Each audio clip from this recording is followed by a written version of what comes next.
3.5 billones de pesos serían necesarios para revolucionar la educación en México, afirmó Ercilia Córdoba Morán durante la presentación del proyecto educativo del movimiento antorchista. Se necesitan 3,5 billones. El proyecto educativo de Antorcha fue presentado la mañana de ayer en el Club de Periodistas de la Ciudad de México y propone 11 puntos para cambiar de forma rápida y eficaz la enseñanza en el país. En las páginas que dan soporte al proyecto se critica a la Alianza por la Calidad Educativa que ha implementado la Secretaría de Educación Pública y la dirigencia del Sindicato Nacional de Trabajadores de la Educación. Las cosas se tratan de una manera trivial, incompleta, de tal manera que más da la impresión de que se trata de maquillar la situación que de solucionarla de fondo. Esta es la entrevista que Ercilia Córdoba, líder del magisterio antorchista, nos concedió al final del evento. ¿Por qué Antorcha propone un proyecto educativo si ya existe la Alianza por la Calidad de la Educación propuesta por la SEP y el CENTE?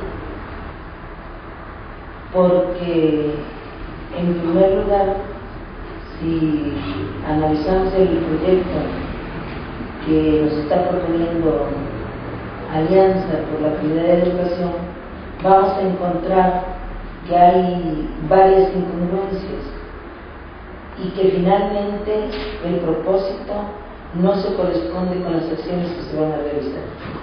Yo pudiera, con el riesgo de cometer alguna equivocación, porque nadie puede hablar de tener la verdad absoluta, pero pudiera comentar que se dice una cosa, pero en los hechos no se pretende aterrizar.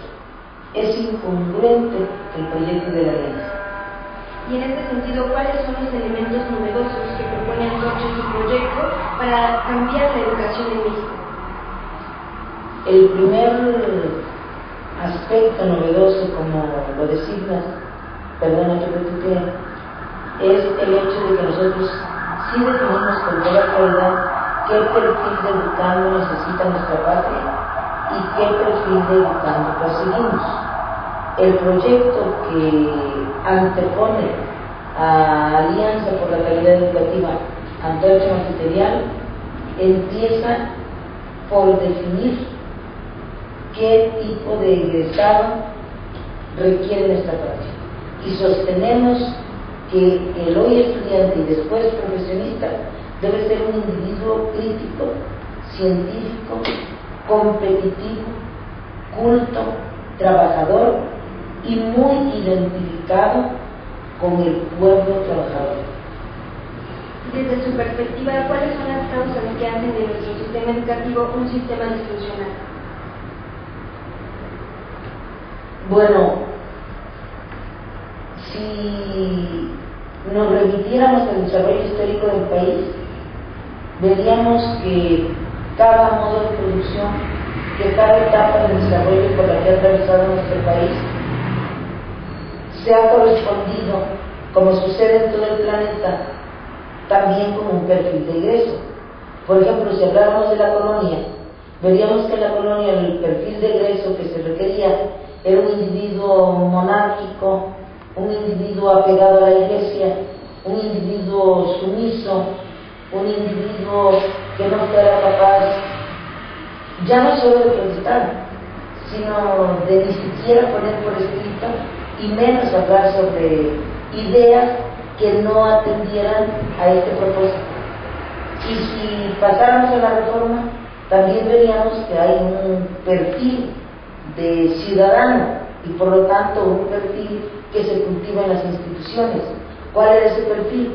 El perfil del hombre liberal, de ideas avanzadas, que deseaba el progreso de la nación. Y bueno, en la actualidad, una vez que el impulso revolucionario ha cancelado ya todas las posibilidades de desarrollo, hemos caído en una especie de falta de visión. No se está respondiendo a la problemática ni nacional ni mundial. No se está pensando en un individuo que se va a tener que enfrentar a retos mucho más difíciles que los que hemos estado atravesando las actuales generaciones. Pruebas al tanto. ¿Cuántos egresados hay que no tienen empleo?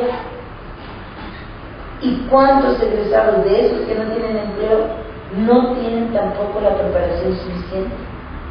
Nosotros podemos encontrar a licenciados que no saben litigar, y a médicos que no saben curar, y a administradores que no saben administrar.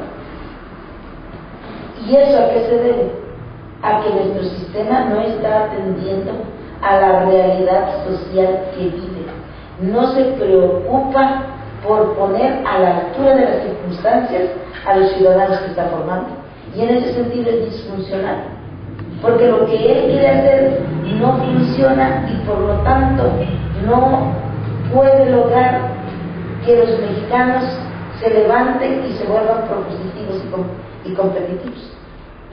Y eso es lo que intenta cambiar en este proyecto educativo. Eso es lo que intentamos.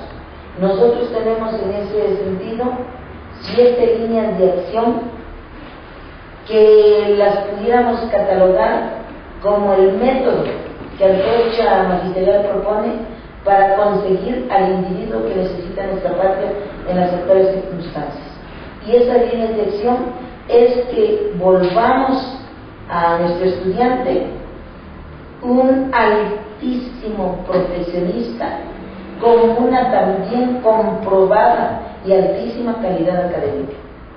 Que nuestro estudiante y posteriormente profesionista sea un hombre que entienda el papel del trabajo como una forma incluso de aterrizar lo que él sabe.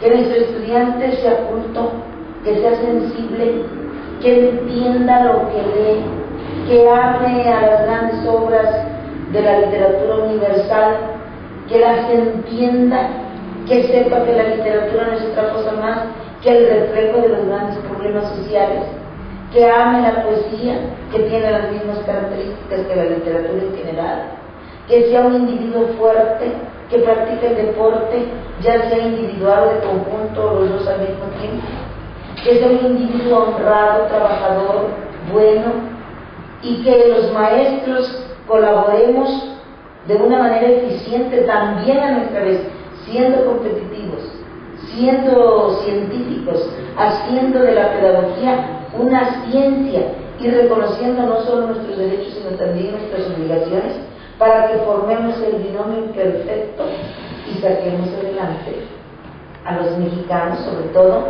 los que están en la edad de desarrollar en toda su plenitud sus facultades y sus actitudes. Sí, eso queremos. Y creemos que lo podemos lograr más que con el proyecto Alianza. Tengo entendido que ustedes, dentro de Antorcha Magisterial, tienen 670 escuelas bajo su mando, si no es correcta la información. ¿Implementan en estas escuelas este proyecto que aquí plantean? No están bajo nuestra mano, pero sí tenemos influencia en esto. Y sí tratamos de implementar este proyecto. Tropezamos con muchas dificultades.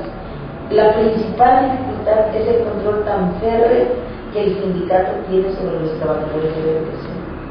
Los que por alguna vía han entendido que ellos tienen todos los derechos, pero tienen obligaciones.